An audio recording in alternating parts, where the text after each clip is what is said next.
तो भाई लोग कैसे हो। आज मैं आई बला टालो का अगला भाग लेके आया हूँ बांकेलाल की। चलिए कहानी स्टार्ट करते हैं। शीघ्र ही सेनापति लार सिंह वेश बदलकर अपने सैनिकों के साथ वहां जा पहुंचा जहां राजकुमार मोहक सिंह मित्रों के साथ क्रीड़ारत था। इस वक्त राजकुमार छुपन छुपाई खेल रहा था और अपनी उस सखी के साथ झाड़ियों के पीछे छुपने जा रहा था। ही यही अवसर है। ही अरे कौन है? आह ऊ ऊ राजकुमार को मैंने बेहोश कर दिया है, भागो। इस समाचार का पता लगते ही पूरे राजमहल में हल्का हड़कंप मच गया। राजकुमार मोहक सिंह को क्रीड़ा स्थल से कोई उठाकर ले गया। रानी स्वर्णलता का रो रो कर बुरा हाल था। महाराज, मेरे पुत्र को तुरंत पता लगाइए। सुबह सुबह महारानी, जब तक श्राद्ध खत्म नहीं हो जाते मैं यहाँ से हिल भी नहीं सकता, अन्यथा ये ब्राह्मण ऋषि मुनि मुझे शाप दे देंगे। नहीं राजन, ऐसा मत कहो। जब तक आपका पुत्र नहीं मिल जाता पकवान भला हमारे गले से नीचे कैसे उतरेंगे? घर ले जाएंगे, हो सकता है कम कम हो जाए। अब तो हम भोजन राजकुमार के मिल जाने के बाद ही करेंगे। ऋषि काम बिगड़ाचार्य बिल्कुल ठीक कह रहे हैं। हमारा क्या है, हम तो श्राद्ध के बाद भी खा लेंगे। सेनापति, जल्दी से बांकेलाल को बुला कर लाओ।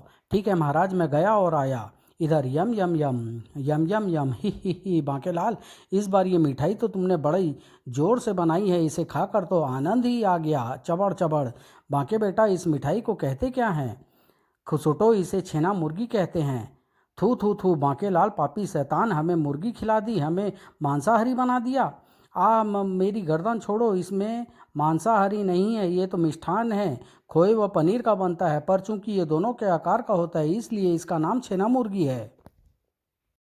ओह ये बात, फिर तो और लाओ। ही कमबख्तो, तुम्हारा इंतजाम मुझे करना ही पड़ेगा वरना मेरी अर्थी जल्दी ही उड़ जाएगी। सहसा कुछ सोचते सोचते बांकेलाल के मस्तिष्क में एक विचार कौंधा। ओह, अगर मैं इन्हें सूखे कुएं में फेंक दूं तो वहां से कभी बाहर नहीं निकल पाएंगे। नगर का ओझा भी दुष्ट आत्माओं व भूतों को वहीं छोड़ता है। बांके बेटा, कहाँ जा रहा है? बाहर और लकड़ियाँ लाने। बाहर आकर बांकेलाल ने वहां रखे लकड़ियों के गट्ठर को गीला कर दिया। अ- अब आएगा मजा। मुझे ये विचार पहले क्यों नहीं सूझा? बांकेलाल, चूल्हे में आग बुझ रही है और लकड़ियाँ क्यों नहीं डालता बेटा?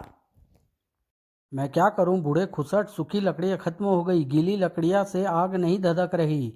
बाके, ये तू क्या कर रहा है? सारा कक्ष धुएं से भर गया। खौं खौं खौं। अगर हम ऐसे ही खांसते रहे तो सारा खाया पिया बराबर हो जाएगा। खौं खौं खौं। तो फिर मैं क्या करूं? मुझे सूखी लकड़ियां ला दो। ठीक है, पर सूखी लकड़ियां हमें कहाँ मिलेगी? खौं खौं खौं। सूखी लकड़ियां तो सूखे कुएं में ही मिलेगी। ठीक है बाके बेटा, तू पूड़ियों के लिए और आटा गूंथ कर रख, हम सूखी लकड़ियाँ लेकर आते हैं। भूत बुड्ढों के बाहर जाते ही वो मारा पापड़ वाले को, फंस गए बुड्ढे मेरे फेंके जाल में। भूत बुड्ढों के बाहर निकलते ही प्रवेश किया सेनापति ने। बांकेलाल, जल्दी चलो, राजा बली सिंह राजकुमार मोहक सिंह को उठाकर ले गया और इस बार ये भी नहीं बताया कि उसने राजकुमार को कहाँ छिपाया है। चलो, ये कांटा भी साफ हुआ। किंतु प्रत्यक्षतः बांकेलाल ने चौंकने का अभिनय करते हुए कहा, क्या? ये तो बहुत बुरा हुआ। किंतु सेनापति, तुम थोड़ी देर बाहर चारपाई पर जाकर बैठो, मैं अभी आता हूँ। बांकेलाल बार बार यही कह देता है और बाहर चारपाई भी नहीं बिछा रखी। बांकेलाल जल्दी ही बाहर आया। सेनापति, मैं श्राद्ध छोड़कर नहीं आ सकता, कमबख्त बड़ी गहरी निद्रा आ रही है। तुम महाराज से जाकर कह दो कि वे घबराए नहीं, भतीजा मोहक सिंह अपने आप घर पहुंच जाएगा। ही कमाल है, अपने आप कैसे पहुंच जाएगा? पर ठीक है बांकेलाल, मैं ऐसा ही बोल देता हूँ, तुम जानो और तुम्हारा काम। कहकर सेनापति वहां राजमहल की ओर रवाना हो गया। जबकि इधर सूखे कुएं में कोई है, अरे कोई है, मुझे बाहर निकालो। पिताश्री, माताश्री, मुझे बाहर निकालो। सहसा कुआं एक भयानक अट्टहास से गूंज उठा। ही हा हा हा। कौन है? मैं इस कुएं का देव, कृप देव हूँ। तू व्यर्थ ही चिल्ला रहा है बालक। इस कुएं की तरफ आने का साहस कोई भी नहीं करता, फिर तुझे कौन आकर बाहर निकालेगा? लेकिन अगर मैं यहाँ रहूंगा तो भूख प्यास से मर जाऊंगा। कुबदेव, क्या तुम भी मुझे बाहर नहीं निकाल सकते? नहीं, पर हाँ, मैं तुम्हारी रक्षा इस कुएं में वास करती दुष्ट प्रेत आत्माओं से अवश्य कर रहा हूँ, अन्यथा वक्त तक तुम्हें मार चुकी होती। इसी के साथ कुबदेव का चेहरा भी विलीन हो गया। पर तभी, वाह, यही है सूखा कुआं। सूखी लकड़ियाँ कुएं की दीवार से उखाड़ लो, पिताश्री मुझे निकालो। अरे ये बालक शायद कुएं में गिर गया है और बाहर नहीं निकल पा रहा। हम इसे बाहर निकाल देंगे। रोने से कोई लाभ नहीं। मैं उछलकर इस शाखा को पकड़ने की चेष्टा करता हूँ। अगर वे शाखा मेरे हाथ में आ गई तो फिर बाकी शाखाएं पकड़ पकड़ कर मैं कुएं से बाहर निकल सकता हूँ। शाखा को पकड़ने के लिए मोहक सिंह ऊपर उछला। जय बजरंगबली। ही ही ही। इसी वक्त उसे पकड़ लिया बांकेलाल के बुजुर्ग भूत ने। घबराओ नहीं बालक, मैं तुम्हें बाहर निकाल देता हूँ। तब तक हम सूखी लकड़ियाँ इकट्ठा कर लें। अरे मैं तो सिर्फ उछला था, ये तो मैं अपने आप उड़ने लगा। ही। मोहक को भूत दिखाई नहीं दे रहे थे। जाओ बालक, अपने घर जाओ। अरे वाह, मुझे यकीन नहीं हो रहा कि मैं अपने आप उड़कर इधर आ गया। ही। इसका मतलब मैं उड़ भी सकता हूँ, तो फिर मैं यहाँ से भी उड़कर ही महल जाऊँगा। लेकिन आह, इस बार मैं उड़ा क्यों नहीं? ही। ये नादान समझ रहा है कि ये खुद उड़कर कुएं से बाहर निकला है। ही। ये पृथ्वी पर भटकने वाली आत्माएं होती तो इस कुएं में आने के बाद बाहर न निकल पाती और न ही उस बालक को बाहर निकाल पाती। और फिर द्वारपाल चाचा, द्वार खोलो, मैं राजकुमार हूँ। अरे राजकुमार जी लौट आए। मेरा पुत्र, मेरा मोहक, ये तो सचमुच अपने आप लौट आया। चलो भाई चलो, अब डर काहे का, भोजन आरंभ करो।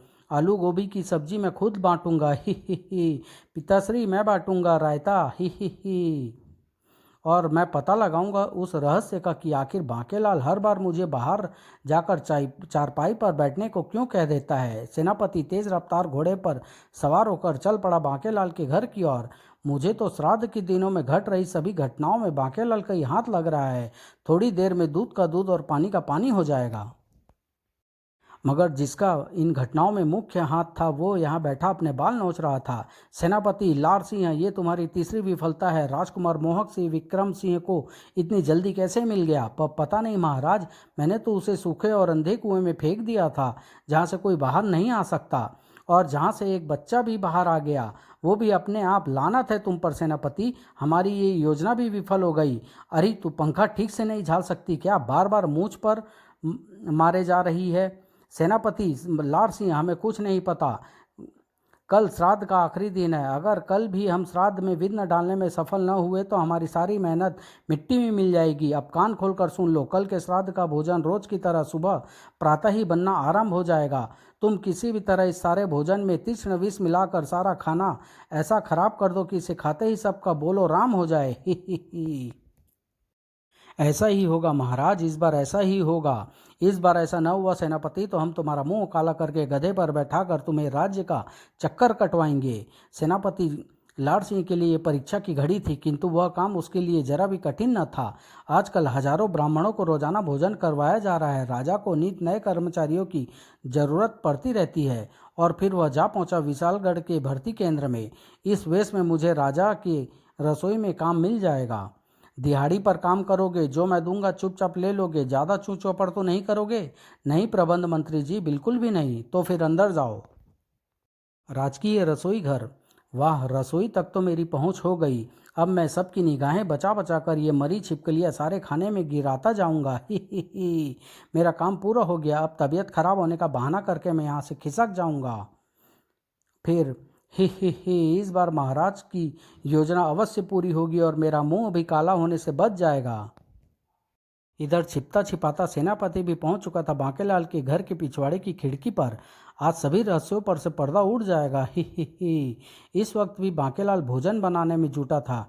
अरे खुसटो बूढ़ो, अब तो मुझ पर रहम करो। तुम्हें बना बना कर खिलाते खिलाते मेरी कमर टूट गई। मैं कितने दिनों से सोया भी नहीं। हाय बांकेलाल, आज आखिरी दिन है। आज उसके बाद तू आराम से सोना। हाँ बाके बेटा, आज शाम को हम यहाँ से चले जाएंगे। क्या सच? ही। बिल्कुल सच बांकेलाल। बांकेलाल किससे बातें कर रहा है? और 7 पत्तलों में बांकेलाल जो भी खाना रखता है वो अपने आप कैसे गायब हो जाता है? कुछ सोचते सोचते बांकेलाल का मस्तिष्क एकाएक शैतानी से भर उठा। मैं भी कितना पागल हूँ जो अपने साथ साथ पूर्वजों को का कोई फायदा नहीं उठा रहा, बल्कि बार बार मेरे पूर्वज राजा बली सिंह के बिछाए हर जाल को काट कर मेरे दुश्मन मुच्छड़ का फायदा कर रहे हैं। राजा बली सिंह की हरकतों से लगता है कि वे मुच्छड़ को श्राद्ध बिगाड़ना चाहता है, जबकि यह काम तो मुझे करना चाहिए। ये तो मैंने सोचा ही नहीं कि अगर श्राद्ध का आयोजन बिगड़ गया तो जिस प्रकार मेरे पूर्वजों ने नीचे आकर मेरी नाक में दम कर दिया है, इसी प्रकार मुच्छड़ मुच्छड़ मनहूस के पूर्वज भी नीचे आकर उसकी नाक में दम कर देंगे। मेरे तो 7 ही हैं, पर मुच्छड़ मनहूस के तो 20 हैं। ही। मन ही मन ऐसा सोचकर बांकेलाल एक पेट पकड़कर कराह उठा। आह! अरे बांकेलाल को क्या हुआ? मेरे पेट में भयानक दर्द शुरू हो गया है। आह! बांकेलाल, कहीं तू बहाना तो नहीं कर रहा? अगर बहाना कर रहा है तो लात खाने के लिए तैयार हो जा। नहीं, मेरे पेट में सचमुच का दर्द हो रहा है। आखिरी दिन मैं बहाना क्यों बनाऊंगा? मैं तो मर गया। तो फिर हमें बता कि हम क्या करें जिससे तेरा पेट दर्द ठीक हो जाए। ये बांकेलाल बातें किससे कर रहा है? ये चक्कर क्या है?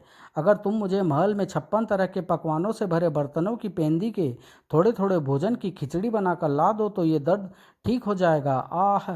ठीक है बांकेलाल, हम खिचड़ी लेकर अभी आते हैं, वरना तू ठीक नहीं होगा, और अगर तू ठीक नहीं होगा तो हमें आज भूखा ही रहना होगा। इन सभी के बाहर जाते ही बांकेलाल प्रसन्नता से उछल पड़ा। वो मारा पापड़ वाले को। अब ये मेरे सातों बुजुर्ग रिश्तेदार भूत बूढ़े जो मेरे हाथ का श्राद्ध का खाना खाने आए हैं, महल में पका श्राद्ध का सारा खाना खराब कर देंगे। ओह, ये बांकेलाल की कोई खतरनाक चाल चल रहा है। मुझे फौरन ही महल जाकर खाना खराब होने से बचाना चाहिए और बांकेलाल की पोल खोलनी चाहिए। सेनापति ने घोड़े को खूब तेज दौड़ाया, मगर भूत बुड्ढों को भला महल में पहुंचने में कितनी देर लगनी थी। यही है महल की रसोई, सारा खाना तैयार है, किंतु इन विशाल बर्तनों की पेंदी से थोड़ा थोड़ा खाना लेने के लिए हमें इन बर्तनों को नीचे गिराना होगा। भोजन के बर्तनों को फर्श पर लुढ़कते देख वहां कार्यरत सभी कर्मचारी भयभीत हो उठे। ये क्या, सभी बर्तन अपने आप कैसे गिर रहे हैं? जल्दी करो, एक छोटे बर्तन में इन बर्तनों की पेंदी का थोड़ा थोड़ा भोजन भर लो। ये बर्तन हवा में कैसे उड़ रहा है? और वो कड़छी भी। भूत, रसोई में भूत आ गया। जल्दी करो, न जाने वहां हमारे बांकेलाल का क्या हाल होगा। बर्तन भर गया, अब यहाँ से चलो चलो। उसी समय सेनापति घोड़े सहित अंदर आ गया। सेनापति, यह क्या बदतमीजी है? जूते उतारना तो दूर रहा, तुमने घोड़ा भी बाहर नहीं छोड़ा। बात ही कुछ ऐसी है महाराज कि मुझे घोड़े में उतरने का भी समय नहीं मिला। मगर इससे पहले कि सेनापति कुछ कहता कि तभी महाराज भूत, रसोई में भूत, भूत, ये सब क्या है? खान पान मंत्री कहाँ है? भूत। खान पान मंत्री ने सब कुछ बताया कि सेनापति के कान खड़े हो गए। महाराज, ये भूत की नहीं, बांकेलाल का सारा किया कराया है।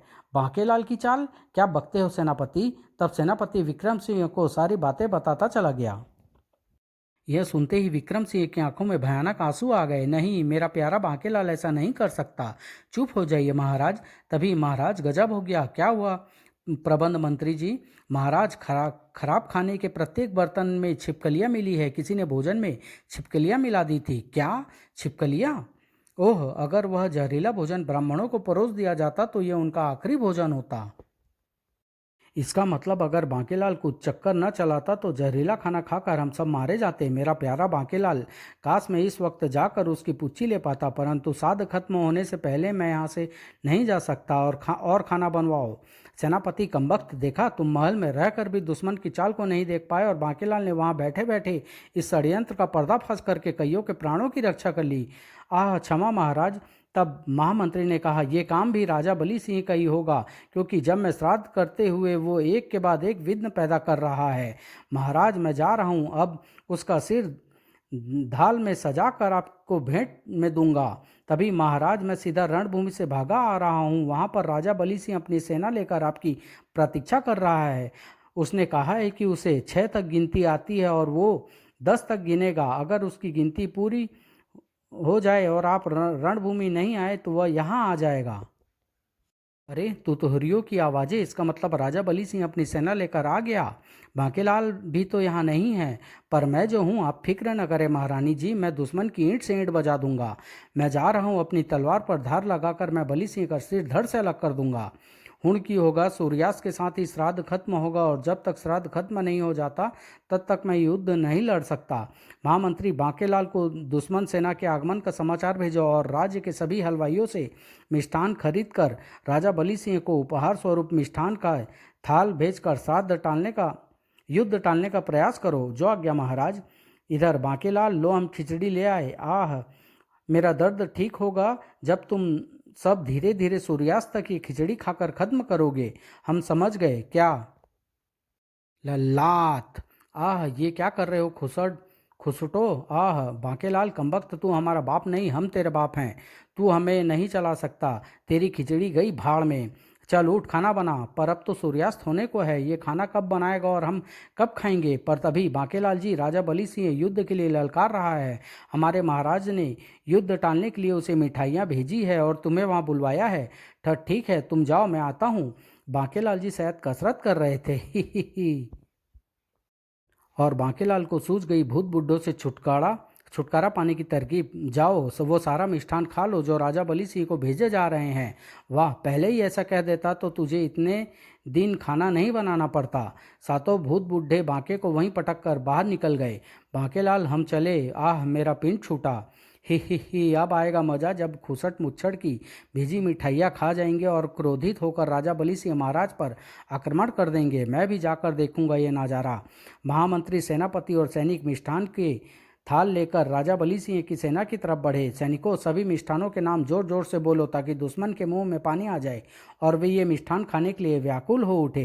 राजा बली सिंह भी दुश्मन सेना को आता देख चुका था। सेनापति लार सिंह, दुश्मन आ पहुंचा है, पर वो मोटा कहीं दिखाई नहीं पड़ रहा। लगता है वो श्राद्ध छोड़कर नहीं आएगा और हमें उसे ऐसा करने पर विवश करना है, वरना उसके श्राद्ध का आयोजन पूर्ण हो जाएगा और हमारी अभी तक की सारी मेहनत पर पानी फिर जाएगा। क्योंकि हमें एक महात्मा ने बताया है कि श्राद्ध के पूर्ण होने के कारण ही उसका राज्य धन धान्य व शक्ति से भरपूर रहता है और वह हर समय एक बड़ा राजा बना रहता है, जबकि बड़ा राजा बनना चाहता हूँ मैं। पिछली बार भी तुम अपना काम करने में असफल हो गए थे, इसलिए मैंने तुम्हारा मुंह काला करके गधे पर घुमाया था। पर अब भी नाकाम हो गए तो गधे को तुम पर घुमाऊंगा। इस बार नाकाम नहीं होगा महाराज। किंतु ये मिष्ठान की गंध कहाँ से आ रही है? तभी रसगुल्ले, रसगुल्ले, रसमलाई, रसमलाई भी, लार लार, गाजर का हलवा, गाजर का हलवा, ही, इमरती, इमरती, लार लार लार, रबड़ी, रबड़ी। अब मैं नहीं रुक सकता। यम यम यम, लार लार लार। रुक जाइए महाराज।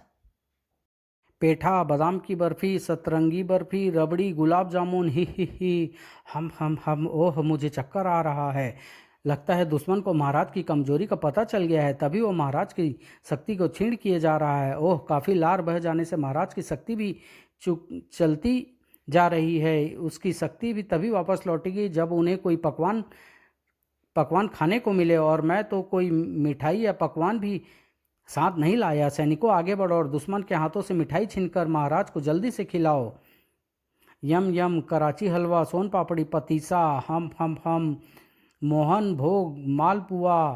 आह, सेनापति, जल्दी से मिठाई मेरे मुंह में डालो। आह, लेकिन तभी ही, ये मिष्ठान और ये पकवान हमारे हवाले करो। ही। अरे, हमसे थाल कौन छीन रहा है? महामंत्री जी, मुझे लगता है कि बांकेलाल के पूर्वज यहाँ भी आ पहुँचे और मिठाई छीन रहे हैं। भूत बुड्ढों के भय से सभी सैनिक मिठाइया के थाल वहीं फेंक कर भाग खड़े हुए। भागो, भूत आ गए, रुक जाओ कमबख्तो कायरो, ही। मैंने जानबूझकर जोर से बोला था ताकि सारे सैनिक भाग जाएं और उन्हें रोकने के लिए आवाज़ें लगाता हुआ मैं भी पीछे पीछे भाग जाऊं। मेरा भी दिमाग का जवाब नहीं। भूत बुड्ढों का नाम सुनकर वापस भागो। राजा बली सिंह के सैनिक भी भागो, यहाँ तो भूतों का डेरा है। ही, वाह, यह रसमलाई खाकर आनंद आ गया। फिर सूर्यास्त के साथ ही खाली थाल एक के बाद एक नीचे गिरे। अब हमें वापस लौटना होगा। बांकेलाल बेटे ने हमें तृप्त कर दिया। तब तक सेनापति ने अपने कुछ बहादुर सिपाहियों के साथ राजा बली सिंह और लाड सिंह को बंदी बना लिया। तुमने धोखे से महाराज को परास्त किया। अगर मिठाइया के नाम सुनकर महाराज की लार गिरने से उनकी शक्ति छीण न हुई होती तो हम ईंट का जवाब पत्थर से देते। आह, सिर्फ थोड़ी सी मिठाई दे दो, फिर देखो मेरा कमाल। ही। बांके का माथा ठनक गया। ओह, ये उल्टी गंगा कैसे बह निकली? मुझे पता होता कि मिठाई खाने से राजा बली की शक्ति बढ़ जाती है तो मैं भूत बुड्ढों को क्यों भेजता। और फिर महल पहुंचते ही बांकेलाल दे पुच्ची, ही। मुच्छड़, तेरा सत्यानाश हो जाए, तुझे कीड़े पड़े और खुसट बुड्ढों को नरक में भी चैन न मिले। समाप्त।